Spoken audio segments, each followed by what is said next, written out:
여러분 안녕하십니까? CG널 리포트 플러스 첫 소식입니다. 인천시 퀴어 축제를 반대하는 시민들이 지난 28일 인천 부평경찰서와 삼산경찰서 앞에서 기자회견을 열었습니다. 네, 참가자들은 경찰이 공정하고 중립적인 자세로 다수 인천 시민의 인권을 보호하라고 촉구했습니다. 조홍현 기자가 보도합니다. 지난 2018년 9월 인천 퀴어 축제. 동인천 광장에서 시민들과 행사 참가자 사이에 충돌이 있었습니다.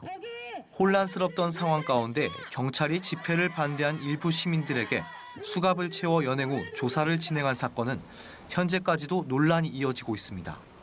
인천 퀴어를 반대하는 시민 모임은 당시 인천 퀴어 문화축제 조직위원회가 인천 동구청이 퀴어 행사를 불허했음에도 불구하고 행사를 강행하려 했다고 주장합니다. 이들은 인천 시민과 퀴어 반대 학부모들이 인천 퀴어 측의 동인천 광장 사용이 명백한 불법이었기에 행정법규와 질서를 지킬 것을 호소하면서 막아섰던 것이라고 강조했습니다. 인천 퀴어 반대 시민 모임은 경찰의 과잉 진압과 수사로 다수 시민의 인권을 침해하는 일이 없기를 강력히 촉구한다고 밝혔습니다. 구청의 허락을 받지 않은 인천 퀴어는 불법이었기 때문입니다. 그러나 경찰은 불법을 행하는 그들을 과잉 보호했습니다. 누워있는 시민을 발로 밟으라고 경찰들에게 일부 전진을 외쳤습니다. 이것이 대한민국의 민주경찰 맞습니까?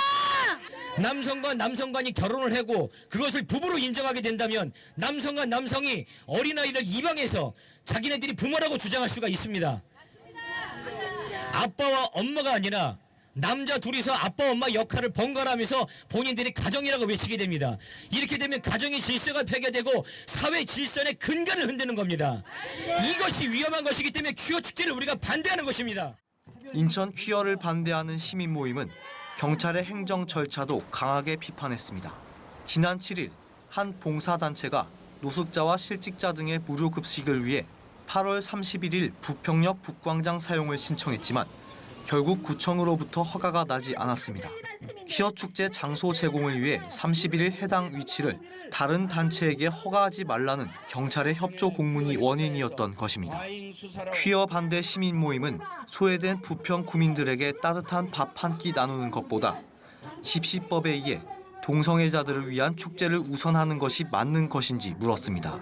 또 경찰의 일방적인 통보로 구민의 광장 사용을 불허하도록 한 행정 절차를 공개하라고 촉구했습니다.